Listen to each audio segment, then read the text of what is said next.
Good morning, everybody. There's two aspects of the challenges that we are facing, and each are as important as each other. One is the response and one is the recovery. And I can assure Queenslanders we remain laser focused on both right across a large area of Queensland. We are dealing with a part of Queensland spanning hundreds of kilometres with several millions of people. And therefore, the challenges will be at different stages in different locations. But every Queenslander matters, and our focus remains on every Queenslander, from those in the north of the state a few weeks into their recovery, to those right now in the response phase. I want to address with what we are seeing right now. Rainfall is leading to flash flooding as well as river flooding in parts of the southeast. Severe weather warnings still exist right now, and we are urging people to stay connected because of the prospect of more intense flooding during the course of today. We want Queenslanders to stay connected. If you live in an area where you know it is subject to either river flooding or creek flooding, we're urging you to stay connected, have a plan in place, and make sure that you put your safety first and foremost. Disaster declarations have been declared in a large part of this area, but adding to Gold Coast, Logan, Sunshine Coast, Moreton and Brisbane is now Toowoomba, Ipswich and Lockyer Valley. So I'm going to start with those areas of concern, and I want to start with the Lockyer Valley. It's a major area of focus for us right now. A very serious storm cell is moving in that area, and overnight there were door knocks in areas like Laidley and Grantham, two communities that are no strangers to flooding, and they have proven time and time again what a resilient part of the world that is. Emergency alerts were issued, and we are maintaining that connection in that area. We have swiftwater rescue teams in place, and the door knocking which was undertaken overnight. Ipswich remains another area of watch point and major concern for us. Major flood warnings exist for both the Bremer River and Worrell Creek. Rosewood is currently experiencing flooding, and that's expected to move downstream to Ipswich throughout today and tomorrow. Please keep up to date with these warnings. And the disaster.qld.gov.au website is a great single point of truth, which also has those local government flood and creek overlays as part of it. I want to turn to the Sunshine Coast hinterland, where a watch and act alert has been issued as a result of experienced intense rainfall overnight and into the morning. We saw flash flooding, and an example was at the Yandina Caravan Park, where there were evacuations, including via swiftwater rescue, and those residents taken to Nambour showgrounds. There are some access issues in that local area, and as always we ask people to stay connected and put your safety first. Turning to Logan, major flood warnings are in place for the Albert and Logan rivers. Door knocks have occurred in these areas, and it is crucial because telecommunications remains a challenge in some parts of this area. And on the back of that, it's essential we do everything we can to get door to door to make sure that these Queenslanders are prepared, as they always are, and that they are able to deal with any challenges that come through. I want to reflect on the impact to Brisbane, because I know some intense rainfall throughout the night did see some flash flooding in some of those areas. We've been closely watching Enoggera Creek overnight and into the morning. We've seen door knocking in some low-lying areas. We've seen work in Burpengary, in Oxley Creek, a number of areas in the greater Brisbane area. It's a developing situation, and as with these weather systems, the number one thing you can do is have a plan in place, stay connected, know your evacuation route, know where higher ground is, and prioritise your safety first and foremost. To give you an indication of the response and scale of the operation, in the last 24 hours, there's been 3,676 calls to help for the SES. That is the largest 24-hour period in the history of Queensland State Emergency Service. I want to thank every one of them for the work they did, every single one of them. They've been out in force in such a wide range of communities, and they've made a difference. And we're grateful for their work. A little later today, some SES volunteers from South Australia, the ACT and Western Australia will be arriving. And as we always see in disasters, mates helping mates, states helping states, they'll make a world of difference when they arrive. The Queensland Fire Department did a power of work overnight. Deputy Commissioner will address you soon, but I'm talking about swift water rescues, people saved from their homes, trapped from vehicles, and the way that the Queensland Fire and Rescue Service performed their task across a range of areas was equally superb. Queensland Police continue to go over and above. Door knocking has been undertaken and continued in the areas that I spoke about. But I also want to reflect on some of the door knocking and some of the work in places like Moreton Bay, parts of the Gold Coast. And I refer to some of the work of the local community there at Tallabudgera. To every one of you, thanks for looking after your neighbours and looking after your mates during a difficult time. There are some telecommunication black spots, and we have prioritised working with those telcos to get sites back online, and we've done everything from pre-positioned generators for some of the major towers, but there still remains a large number of people without telecommunications, and I'm mindful of how important that is, particularly when you're dealing with evacuations and the need for people to be connected. And I want to point to the magnificent work of our emergency services who have been able to do that despite many telecommunication black spots. Queensland Marine Rescue has been involved in transporting emergency services patients and indeed Energex crews to some of the islands, and they've been involved in medical transports, which have been vital for people, and we thank them for it. To our friends at the Australian Defence Force, we have seen the Bushmasters arrive at Mount Tamborine and the way that that lifted the spirits of that community. We've seen them in Beachmont. To all of you, in the way that you've helped get road access to a community that was cut off only a little more than 12 months ago after the storms on Christmas. Your presence so early has made a difference. There are a number of challenges, and I have to start with electricity. In the past 24 hours, Energex has reconnected around about 140,000 Queensland homes and businesses, but there's still over 200,000 without power. And I want to speak to those 200,000 people today. I understand how much this has impacted you and the impacts on food, your family, your mental health, your ability to be able to stay connected. Those crews are working around the clock, and their priority, first and foremost, is to try and get this state back on its feet. Many of them themselves without power. But I'm mindful how much the impact of not having electricity means on families, and I'm mindful of how you're having to go over and above to charge a phone, get food for your family, try and somehow bring some normality in a really difficult time. And we assure you that getting power reconnected is at the top of our list right now.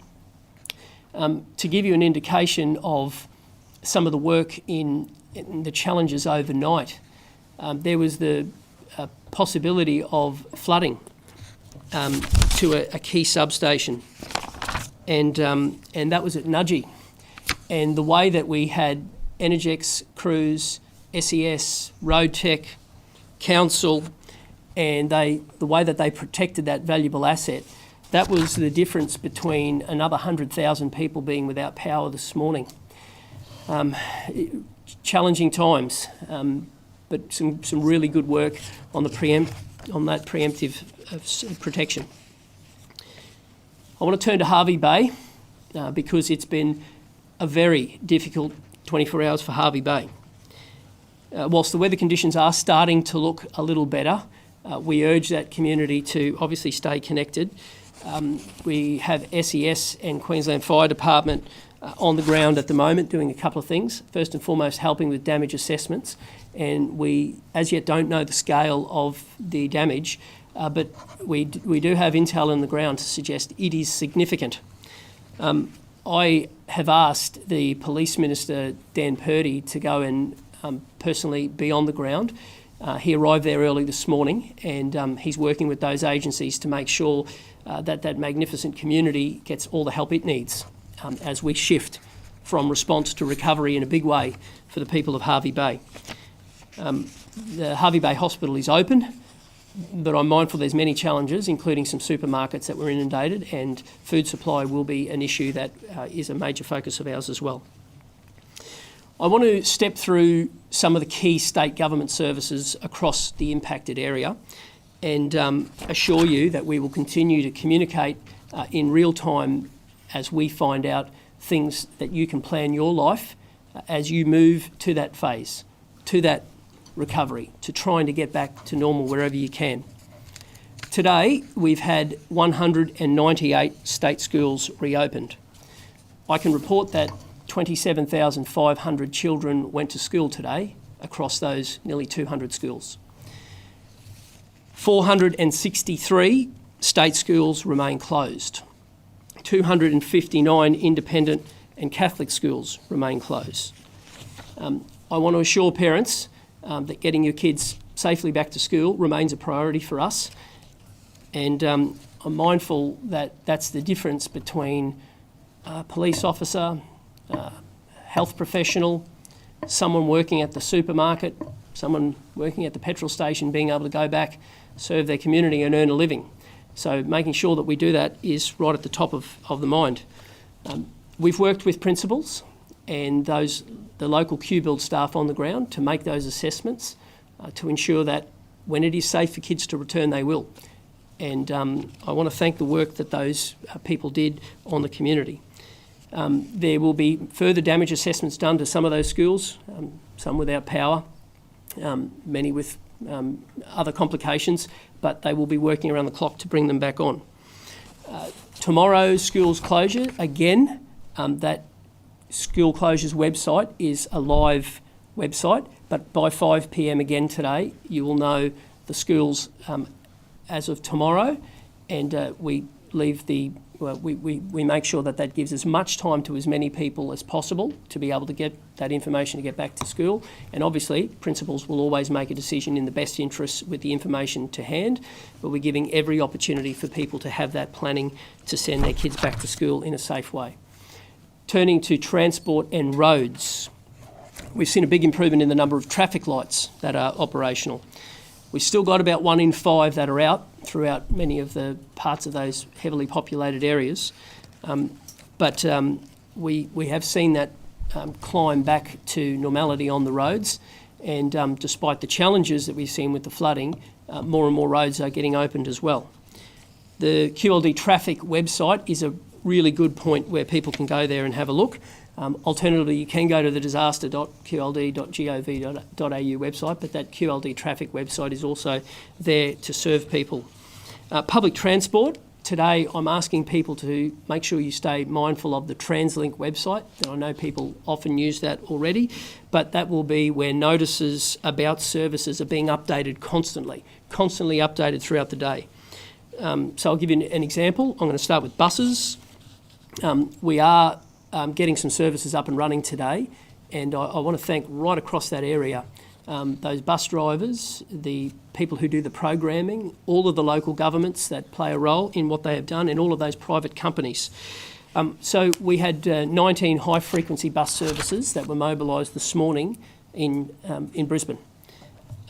Some buses are on a limited timetable elsewhere, of course, and there remains no services on the Gold Coast, Ipswich, Logan and across the Lockyer Valley. Trains. We've now cleared 700 kilometres of train tracks to get cleared and certified for use. There will still be some disruptions, and I'm urging people again to check that Translink website, but there were those services in operation and trying to allow people to get back to work where it is safe for them to do so. Turning to aviation, Sunshine Coast, Brisbane, Gold Coast and Toowoomba's Wellcamp Airport are all open, and flights are resuming. And again, we urge people to talk directly to their airline that they're flying with, but as of right now, all of those airports are open. Freight. The M1 is open. There was an issue south of the border, but it's opened, and that is a really key link in getting freight. And I'm mindful that supplies are low in many communities, and getting fuel and food is critical. And this freight supply route is very important to that. Turning to the waters, and the Port of Brisbane is planned to commence operations today, and that's equally good news for supply. To the Bay Island ferries, also planned to commence today. Now, that's primarily to facilitate recovery operations, but another step in the road to recovery for those Bay Island communities who bore the first wave of the cyclone. Turning to health and hospitals. All major Queensland hospitals remain open. Elective surgeries have restarted today at many hospitals. If there are issues, individual patients will be contacted directly, but I have to thank those health staff. A couple of nights ago, there were 2,000 of them who slept at hospitals to be able to have emergency services, emergency department operating. There's a great debt of gratitude, and we'll be continuing to communicate that to them. To water and dams, we've seen some falls into the catchment areas. SEQ Water will be updating Queenslanders a little after midday today. So turning to the road to recovery, that important step from response to getting this state back on its feet. The Queensland Fire Department have already conducted 741 assessments about damage. Work is well and truly underway already at Hervey Bay. The first of the hardship payments will be made, and this is in partnership with the federal government, and it's driven locally by the councils, but it's in partnership with the federal government. So the first wave, and I stress the first wave, Gold Coast, Redlands and Logan. So that's payments of $180 per person, $900 per family that are impacted. But let me be really clear, that is the first wave, and other impacted areas will come on. And we will make sure that as we go from response to recovery, Queenslanders are given every opportunity to return life to normal. And that's just one small way that governments can help people get back on their feet. There will be others, and there will be other areas that are eligible. Community hubs will be established starting in the hours ahead. They offer face-to-face support, somewhere to go if you're having strife with your insurance, if you don't have documentation, if you're not feeling well and you just need to talk to someone. Those community hubs do a power of work. And I saw how effective they were in places like Cardwell and Ingham and Townsville, just as a single point where people can go and know that they'll be listened to. And we will be standing those up and making those announcements very, very shortly. Turning to waste and that important rubbish collection. Commendations to the local governments who began collecting waste from yesterday, and it's underway in earnest again today. I know that some councils are looking to extend the ability for people to go to the tip and remove some of the costs and some of the hours, but I urge you to make sure that you stay connected locally with that as well. And now, before I hand over to Sue from the Bureau, I just want to make a final message to Queenslanders. Today still remains a day that could present some challenges with some predictions of heavy rainfalls in some parts of the southeast. We urge you to stay connected, prioritise your safety, and know that we will make sure we do all we can to give you every chance to be safe if you are in those communities. To the other Queenslanders outside of those areas, we understand how important it is that you get back on your feet. And there will be different Queenslanders who have been impacted differently. Some in a small way, others in a massive way.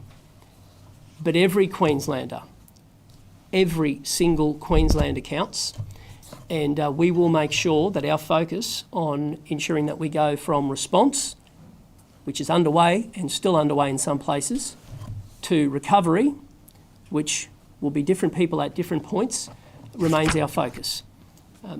There's been a large number of people impacted across a large area.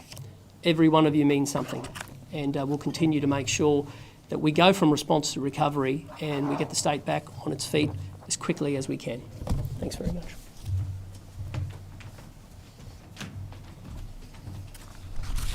Thank you, Premier, and good morning, everyone. As you heard from the Premier, today is another challenging day for South East Queenslanders. In the last 24 hours, we have seen very significant rainfall across South East Queensland, and of course this has led to flash and riverine flooding across our areas. Earlier this morning, we were tracking thunderstorms around the Cherbourg, Somerset and Lockyer Valley Council regions, in which we're producing 50 millimetres of rainfall in an hour. And we did see totals up to 140 millimetres in 3 hours in those thunderstorms. I'm pleased to report that the thunderstorms have now eased and the rainfall rates have dropped to a more regular 10 millimetres an hour or so. However, the risk is not over. We have a severe weather warning remains current for South East Queensland areas, and it extends from Gympie, or to the north of Gympie, I should say, down to the Queensland border and westward to include areas of Toowoomba and out to Goondiwindi. So what do we expect across this severe weather warning area? Well, a continuation of very heavy rainfall, which at times can be intense rainfall leading to dangerous and life-threatening flash flooding. Typically, 6-hour rainfall totals across this area are expected to be in the range of 80 to 120 millimetres, but totals up to 150 millimetres in a 6-hour period is not out of the question. Most importantly, the severe weather warning, it does highlight an area where more intense rainfall is possible and the increased risk of dangerous and life-threatening flash flooding. This area includes Brisbane, the Sunshine Coast and the Gold Coast areas, including Ipswich. So we saw significant flooding over the past couple of days and continuing in the overnight period following what was some rather intense falls through the overnight hours. I'll step through now where that major flooding is occurring. As the Premier said, we've got major flooding happening in the Bremer River and Worrell Creek. We are expecting more widespread flooding in that catchment, leading to major flooding at Ipswich, with the river levels expected to get to the major flood level through Monday evening and rising further to around about 12.35 metres in the overnight period Monday into Tuesday. Also, out in that catchment area, in the Brisbane River catchment area, Laidley Creek is at the major flood level.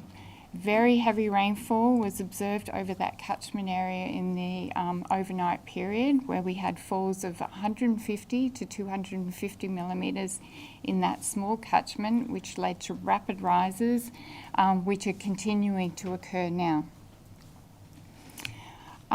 Flooding, as the Premier has shared with you, is also occurring in the Logan and Albert River catchments, with major flooding occurring at Bow Desert in the Logan River, with further rises expected through Monday morning, and river levels are expected to peak later Monday morning around 10.3 metres.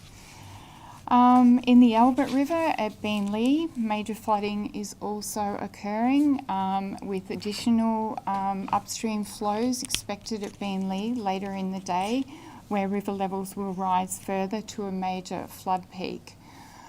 Now, these flood peaks are all conditional on the rainfall conditions that happen over the next 6 to 8 hours. So additional heavy rainfall over those catchments, which are in the severe weather warning area, may elevate these levels higher than what the current predictions are. However, there is a lot of water on the ground, and recession of these rivers will take some time. In addition to that, there are a sequence of minor to moderate flood warnings right across the southeast Queensland area, where we have a severe weather warning current, and in particular the Upper Brisbane River, the Stanley River, the Sunshine Coast creeks and rivers, and similarly on the Gold Coast creeks and rivers.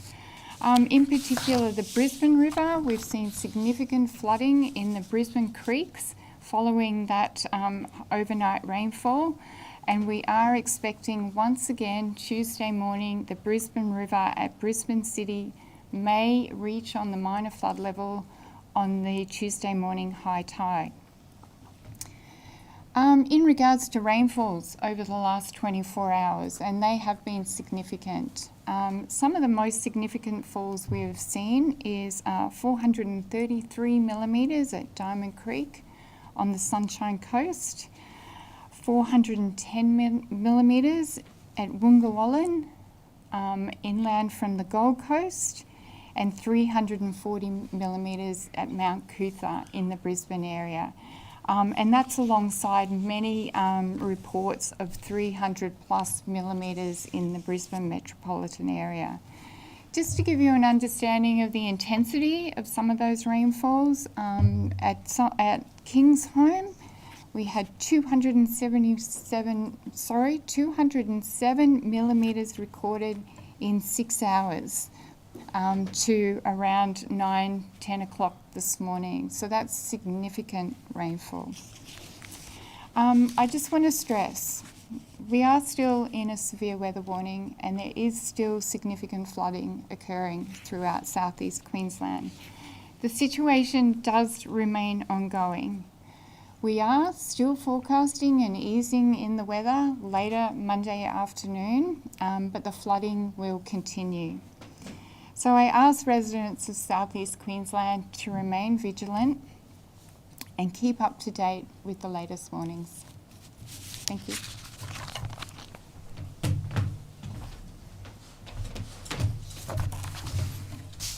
Good morning.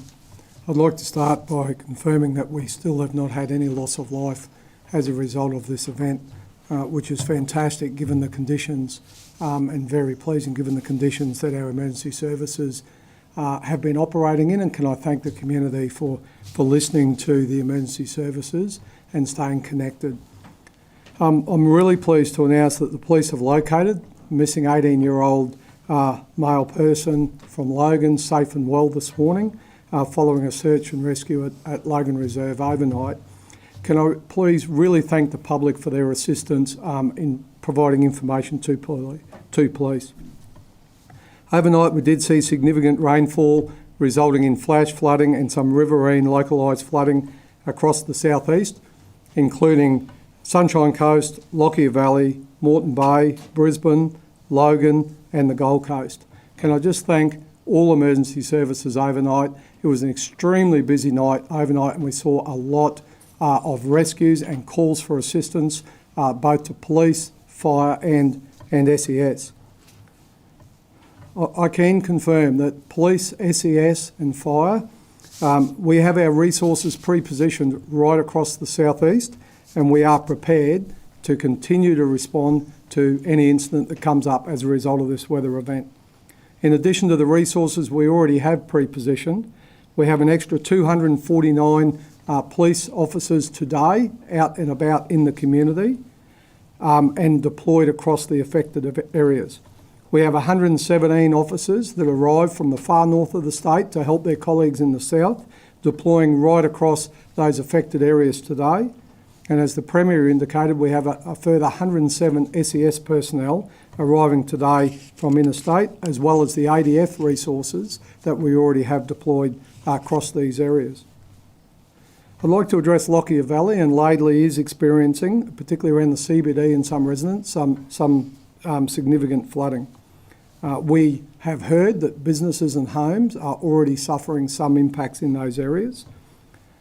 All the at-risk homes, Laidley and surrounding suburbs, including Rosewood, Forest Hill, Grantham and Glenmore Grove, have been door knocked by police during the evening, and these door knocks will continue as we need to provide further information.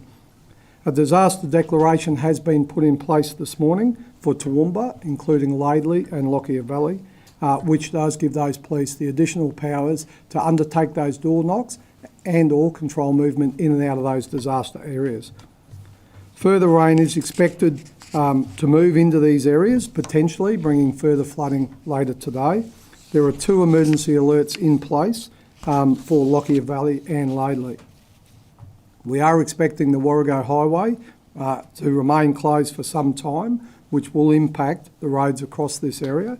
So we have deployed additional resources into this area and pre-positioned these resources so that regardless of what roads are cut off, we are able to respond, whether it be from the west or the east or the north. And we've already put those resources in place, including 20 additional Queensland Police staff, including additional Water Police staff. And then this morning, the ADF, we've liaised with them and we've asked them to deploy 10 high clearance vehicles and their staff into the Lockyer Valley area to ensure that our emergency services have access should we have any areas cut off. Significant rain is also continuing or expected to continue in the Ipswich area, as we've heard from the BOM. And this morning a disaster declaration was also put in for the Ipswich disaster area, providing police and emergency services those additional powers if required.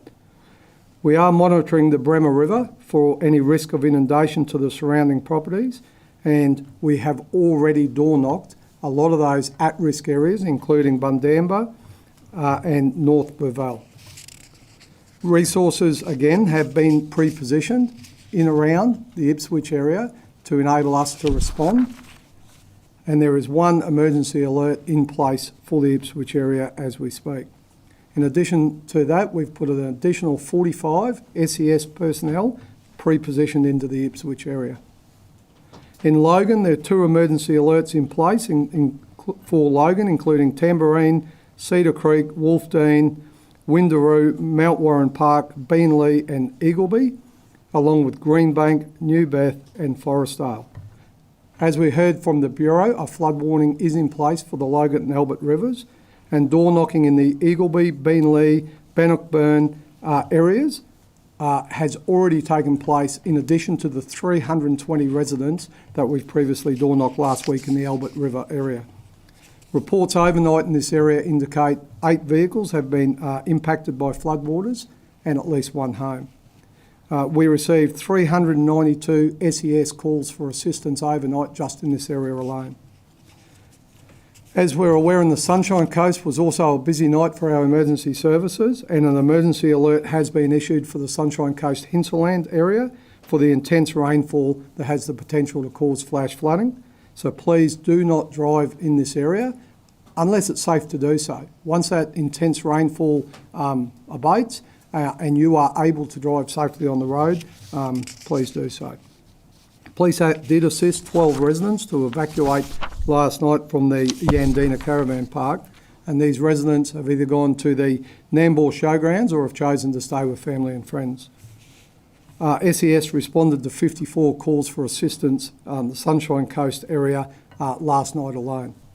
In the Greater Brisbane area, police assisted evacuations along with our other emergency services from a number of houses and vehicles. We have emergency alerts in place in the Greater Brisbane area for Oxley Creek, watch and act for flash flooding.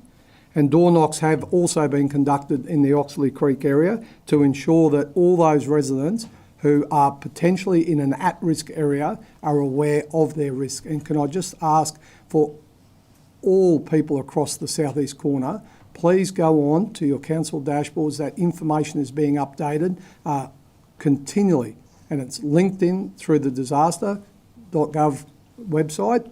And be aware of your risk and have a plan in place. And if emergency services come to your door knocking, please listen to them and be prepared to move. I'd like to finish just by saying more rain is coming. Apart from the rain we've seen this morning, we've heard the Bureau talk about the risk of further rain through that severe storm warning. If you know your area floods, please be prepared and stay up to date with our warnings.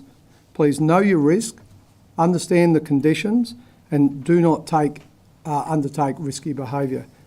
Please do everything in your power to keep you and your family safe. Thank you.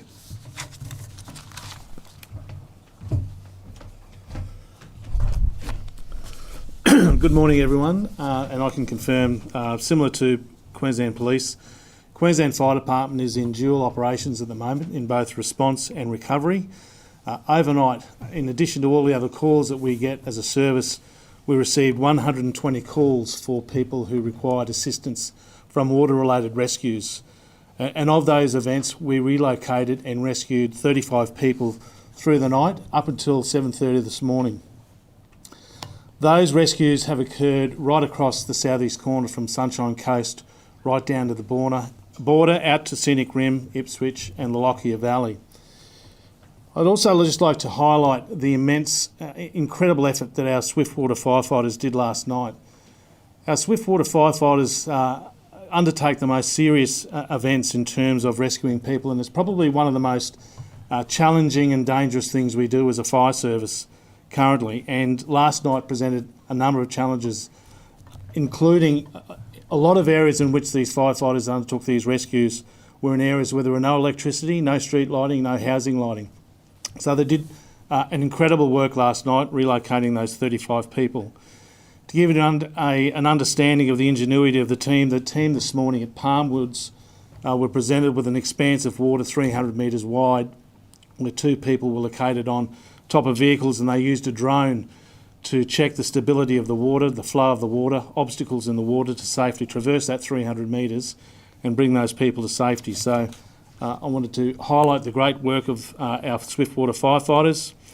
We also want to highlight that this response is not over, and we've got Swiftwater technicians, 140 right across the southeast corner, including, as Commissioner Shalepi said, in the Laidley and Lockyer area.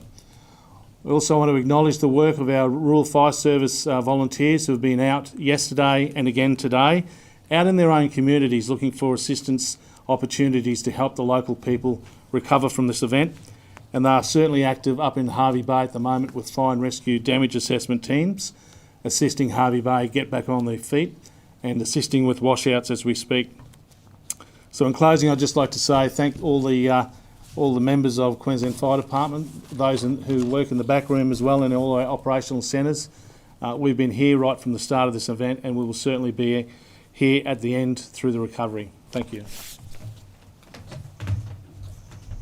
Thank you, Deputy Commissioner. Over to you. Chris, good day. Premier, with 19 dams spilling over, what is the impact on homes around rivers, particularly in those catchments? Yeah. So all of the local government mapping is up to date, and we thank councils for it. So whether it relates to Brisbane or more broadly, if you go onto the disaster.qld.gov.au website, you can click on your council and it will show you if you are subject to either flooding from a river or flash flooding from a creek. And we urge people to know that. Now, most people do know in Greater Brisbane, indeed the broader southeast, most people do know if they are in one of those areas. But if you don't, take the time, make sure you familiarise yourself, have an evacuation plan, go to higher ground, do all the little things to keep yourself safe. Do we have a sense of the damage bill yet? We know zero deaths, but Yeah. in business. We don't, Andrew, because it is early days, but I'll make this observation. This event will be a significant strain, but it's the emotional toll that is always the biggest in a disaster, is always the one that should come first and foremost. But there's no doubt there'll be an impact emotionally, physically, financially. Disasters always do test people, but it also brings out the best in people. And I'm determined to make sure that not a single Queenslander is left behind. On that, the damage bill in the Gold Coast is estimated at $1.8 billion. Yeah. So I know you've just responded to that question just before, but are there any early indications, any early projections? No, Chris, but we'll make sure that we work with councils to get them on their feet, but most importantly with individuals, with communities, with anyone who has been impacted. This will be a significant damage bill, of course, but it'll also take a pretty big personal toll as well. You got people, some have been out without electricity for 4 days. There's a big impact financially, but there's also a big impact emotionally on that as well. And we're determined to make sure that no Queenslander gets left behind. I mean, there was some confusion, I think, this morning about schools that were open or not. Do you know, did any retract after Yes, 5 Liam. p.m? Yeah, good question, Liam. What we'll do every day is at 5 o'clock, we'll make sure that the schools put out the information on what's open and what's closed. Now, if in the morning a principal makes a local decision to close a school because they believe that something's changed, either it's lost electricity or it's no longer safe to get there, we'll always back that local principal to make that decision. So they do the assessments, we put them online at 5 o'clock, and that will give the vast majority of people the chance to plan for the day ahead. And on the back of it, today, think about the impact of 27,500 kids getting an education is great, but as important is allowing those parents to be able to go and serve their community, make a living, and try to get their life back to normal as well. Do you know how many retractions there were? I don't, but I can get it for you. There's a catch-22 where you've got some business leaders saying, hey, you're overreacting, you went too hard earlier in the week, but now you've got this situation where people are like, hang on, I thought my kid could go to school, now I can't, because there wasn't a clear decision on Sunday. Are you getting the balance wrong? Well, we'll continue to give the information that we have and give every chance for people to be able to move from response to recovery. And my style throughout this has been where we have information, we give it to people and we give every individual the chance to make the best decision for them. And sometimes that might relate to a work decision, sometimes that might be a family decision, but every time we've got to give them the chance to be able to do what's right. And I have this overwhelming belief that people do get it right when you give them the information. And, I'll continue to be upfront where I get information. I'll give it the moment we do. Do you think schools will be going back to education as opposed to, sort of emergency mode where people are like, drop their kids off and my kids aren't there? Well, it will continue, and there will be a different areas based on the different parts of the recovery will be at different stages. But that won't just be for schools, that'll be for everything. That's everything from supermarkets to service stations, hospitals to courthouses. There will be different levels of services as it comes back on. But our job is to give every opportunity to try to get people to move from response to recovery and give every opportunity for people to be able to get back to doing their lives. And safety is always front and centre, of course, as is allowing individuals to make informed choices. And we believe that they do overwhelmingly. Considering schools are saying they need to be assessed by Q-bill before they reopen, is it the case that many schools, even those with mild damage, may take days to reopen? And do you think broadly the messaging on schools was confusing? Today, nearly 200 schools opened. Today. Over 27,500 kids went to school today. But there's a long way to go, and there's still a lot more to get back to school. But this afternoon, in a calm and methodical way, principals will go to the school, with someone from QBuild, so there's someone who understands building as well as someone who understands education. They'll make a local decision, empowered on the ground, people who know their community. They'll make a decision and do all they can to reopen it tomorrow and get kids back to school in a safe way. And that's always the best model. If you believe in people, you believe in local decision making, always. And I'll always back a principal and someone who knows about buildings to make an informed decision. And then I back parents to make the next decision on whether or not they believe their kids should go to school. And if you do that, you allow people the best chance to move from response to recovery. Because I've seen over the years what happens when governments get bogged down and aren't able to flick the switch from response to recovery. Communities you get a sense of helplessness. And the best thing you can do is try to make sure that as different people come and different communities come on board at different times, you immediately move them into the next phase and you give them help, but you also give them hope. And that'll be what we continue to do for the days, weeks and months ahead. Schools will have the option of delaying that plan Yes. until 1 week from today. Yeah. Should the ones who aren't open today, should parents of those schools expect their kids not to do Yeah. that this week? They'll make that assessment, but I think that's a very fair comment, Andrew. Second time in 3 years, the southeast has been hit by bad flooding. How concerned are you about insurance premiums rising in the areas? Of course, I'm concerned about insurance premiums for every single Queenslander, and I will be prepared to call out insurers who aren't good partners in the short and long term, because I think overwhelmingly Queensland over the years has been pretty good to the insurance industry in terms of we've had large portions of the population covered. If you look over the last decades, there's been a lot of people who've paid a lot of money to the insurance industry. And I think they owe it to those clients to be good corporate citizens in someone's hour of need. And that relates to both ends of the state. Can I ask why it is that only the Gold Coast, Redlands and Logan are activated for disaster payments as opposed to like Bribey, which obviously is equally bad? No, good question, spot on. As the applications come in from councils, we immediately push them forward to the Commonwealth. They are the first 3 that have been agreed to, but I assure you those other areas will flow and they will flow quickly.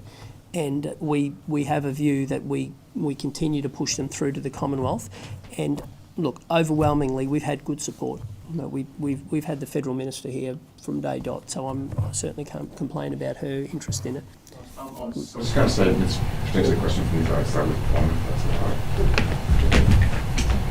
So just, and the question is that you had today the mayor from the area with Harvey Bay, who's on radio this morning, talking about the warnings again. And so his comments were, look, we had been on the cyclone watch area, we had a severe weather warning a few days earlier. By the time this happened, we weren't. I think the severe warning weather was at 7 a.m, by which time it was already raining. Is that a fair criticism of your guys' approach?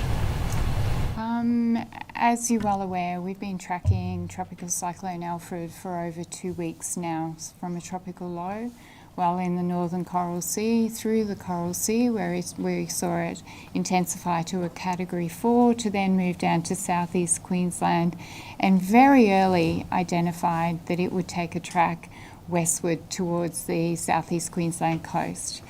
And from that moment of identification that was a risk for southeast Queenslanders, we've had warnings current.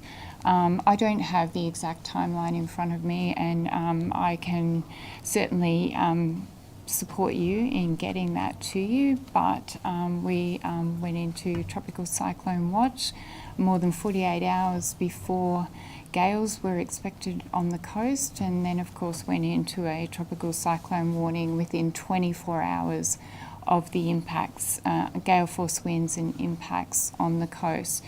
To complement the tropical cyclone watch and warning, we've been in severe weather warnings, and they have continued for several days. Warning of the threat of damaging winds and intense rainfall throughout the southeast Queensland region. We've continuously spoken about the weather associated with this system, the level of uncertainty with this system when we've had broad areas under warning. And we've tried to reduce those areas under warning as we've received greater guidance and the appeared threat areas have reduced. In addition to that, we've supported our severe weather warnings with a flood watch. A flood watch went out last Sunday, that's over a week ago, warning of flooding within the southeast Queensland area. I guess though, it's, I think, on a broad perception level, is it specific enough? Do you think that the Bureau missed something, or do you think the Bureau operated well? The Bureau have operated well in that we've had warnings out for this system for several days in advance of the impacts appearing on the coast. Thanks a lot. Thanks, Doreen.